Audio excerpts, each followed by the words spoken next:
I don't want to be presumptuous, but I'm going to assume that some of you have your driver's license. I'm also going to assume that those of you who do got that license when you were 16. Yeah, that's cool. I didn't. Hi, I'm Jack. This is the story of how I failed to get my driver's license. If you clicked on this video hoping to learn how to get a driver's license, I'm sorry to say I can't help you.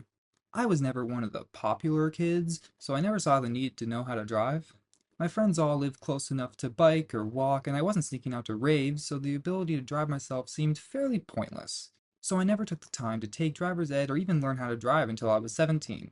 In my senior year, my parents finally realized that I wasn't going to get my license on my own accord. But I still didn't want to take driver's ed. Luckily for them, there's some law that says that even if you don't take driver's ed, you can still get a permit when you're 17. So they took me to the DMV and forced me to take the written test. In some lucky twist of fate, I passed and got my permit. Wait, how do you drive? Another year passed with me having no motivation to get my license until my parents forced me to.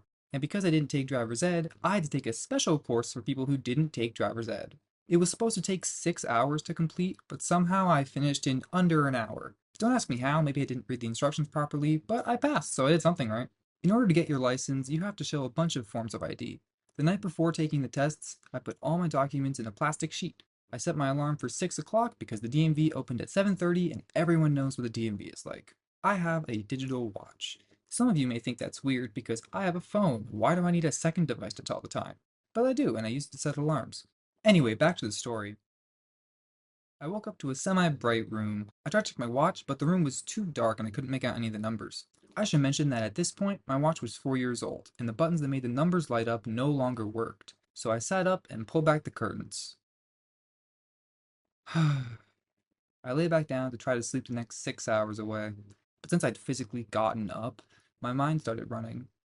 I feel strangely rested after sleeping only 2 hours, and it sure is bright for the middle of the night.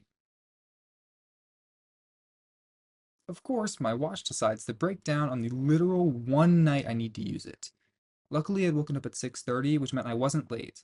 My dad let me drive there to get some practice in, and I totally didn't speed on the way there to get in line before anyone else. Why would you think that? Despite arriving at the DMV 10 minutes before it opened, there was still a huge line of people. We waited for 30 minutes before this woman walked up to the front doors and started telling people to leave if they didn't have an appointment. I heard something about this before going, but whenever I'd gone to the website, the closest location had never been an option. So we asked her about it, and she just said, I guess you can't make an appointment then. Thank you, Miss Obvious, but I was kind of hoping for a solution. While checking the website, we saw another location that had an appointment slot at 10, and it was only 30 minutes away. My dad booked the appointment, and off we went. We got to the second place and went up to the doors. This place was a bit different than the other DMV. There was no line outside. Instead, some guy was standing in front of the doors, talking to people as they came up. You have an appointment? Yeah, I have one for 10 o'clock. Come back at 9:50. What? So apparently, that specific DMV only lets you in 10 minutes before your appointment starts, which can I just say is a stupid rule. What if someone gets done early or doesn't show up for their time slot? What if the paperwork takes forever and I want to get out sometime before midnight? After a boring hour and a half, I parked at a DMV for the third time that day and picked up my plastic sheet full of all my important documents. I started to get out of the car when, Dad, where's my social security card?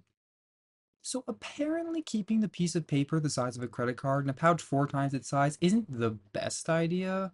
I must have accidentally turned it upside down at one point because I'm an idiot and unobservant.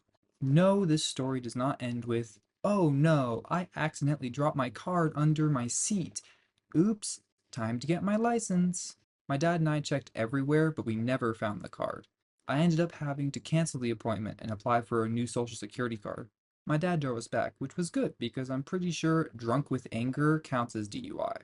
I have since received a new social security card and passed the driving test. So if you're thinking about getting your license, my advice would be to not lose your social security card.